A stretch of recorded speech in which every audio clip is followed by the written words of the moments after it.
Oke, baiklah, sebelumnya saya informasikan dulu, oke, bagi teman-teman mungkin yang baru melihat channel ini, kalau seandainya nanti channel ini tembus di 5.000 subscriber, saya akan berikan giveaway sebesar 1 juta rupiah kepada subscriber channel ini tentunya, dan juga teman-teman yang bermasalah sama pinjaman online. Jadi yang baru melihat channel ini, silakan teman-teman subscribe dulu dan like-nya, siapa tahu ini menjadi manfaat dan juga berkah untuk kita bersama-sama. Amin amin ya rabbal alamin. Baiklah, langsung kita kembali ke pembahasan teman-teman. Di sini saya akan jelaskan, oke, resiko ataupun dampak ataupun apa yang akan kalian dapatkan setelah Anda cemas, setelah Anda takut, setelah Anda terjadi gagal bayar pinjaman online. Oke, nah di sini saya akan jelaskan.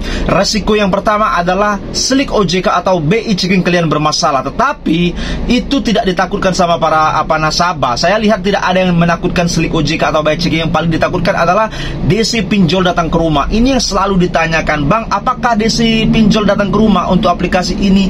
Apakah aplikasi ini datang ke rumah, Bang? Saya wilayah di daerah Jakarta Timur, saya wilayah Jakarta Barat. Ini banyak pertanyaan. Oke, saya akan jelaskan kepada teman-teman semuanya. Oke, masalah pinjaman online ini yang paling ditakutkan adalah kedatangan DC pinjol ke rumah.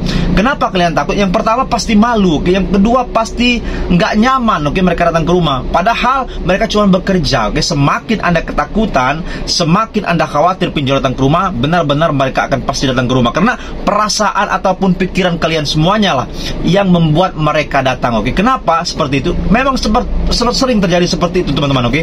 Kalau seandainya kita ketakutan ataupun memikir siapa sih datang nggak sih pinjaman online DC-nya ke hari ini ke rumah, datang nggak sih besok ke rumah, akan datang, benar-benar datang, oke. Kalau seandainya Anda berpikir seperti itu terus, yang harus dipikirkan teman-teman, bagaimana menanggulanginya atau menyikapinya. Kalau memang benar-benar terjadi, kita sudah siap, sudah prepare semuanya, oke. Kalau seandainya dia tidak datang, ya syukur, oke, seperti itu.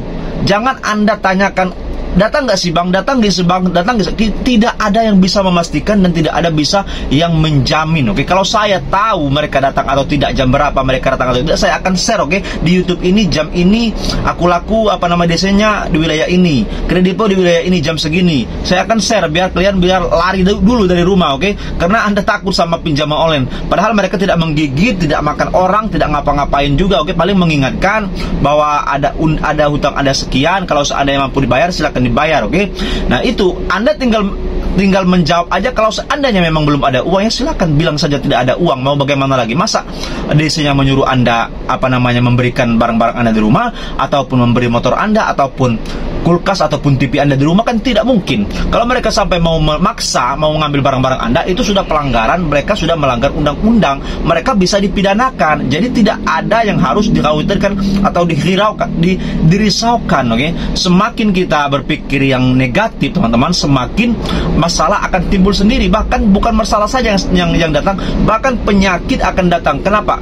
Awal dari pikiran stres, oke. Penyakit akan berdatangan dan Anda tidak bisa bekerja kalau sudah sakit ataupun demam ataupun apapun itu, oke. Jadi saya katakan di sini, teman-teman, tidak usah terlalu cemas menanggapi teroran DC pinjol. Sekarang kita mulai pintar saja, oke.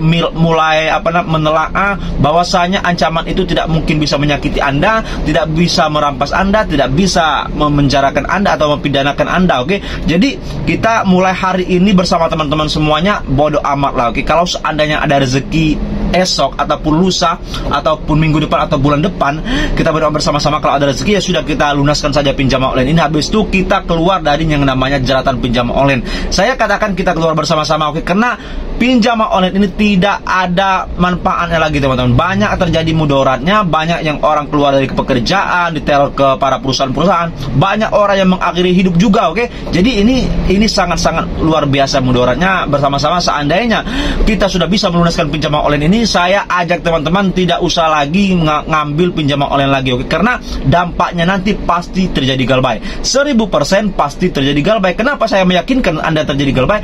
Tidak mungkin Anda selalu lurus ekonomi Anda, oke. Semakin banyak pinjaman online yang Anda pinjam, semakin susahlah hidup Anda. Saya meyakinkan seperti itu, oke. Kalau nggak percaya, pegang omongan saya ini, oke. Pasti Anda terjadi galbay. Jadi solusinya, kalau seandainya ada utang sekarang, ada rezeki nanti, ya sudah, lunaskan satu aplikasi ataupun dua aplikasi. Habis itu tidak usah Anda kembali lagi ke pinjaman online, oke. Kalau seandainya ada pekerjaan yang lebih baik, silakan fokus sama pekerjaan saja, tidak usah lagi, oke. Masalah-masalah itu diulangi lagi. Kalau seandainya sekarang Anda takut sama pinjaman online, ya sudah, sama desi pinjaman online itu tadi sudah saya katakan, jangan Anda takutkan. Semakin Anda takutkan, semakin rugi Anda menjalani hidup Anda. Oke, mereka hanya manusia biasa kok. Mereka cara menagihnya ya, kalau seandainya mereka kasar, santai saja. Kalau mereka ngapa-ngapain, bisa Anda laporkan. Jadi mereka tidak bisa ngapa-ngapain. Oke, kalau Anda ada uang, Anda silakan bayar. Kalau tidak ya sudah, santai dulu, galbaikan saja dulu, tahan dulu. Kalau ada rezeki, bilang saja mau dibayar, bukan tidak mau bayar ataupun melari uang pinjaman online. Itu saja sih ya yang bisa saya sampaikan. Semoga Anda paham apa yang saya jelaskan. Wassalamualaikum warahmatullahi wabarakatuh. Jumpa lagi esok. Terima kasih.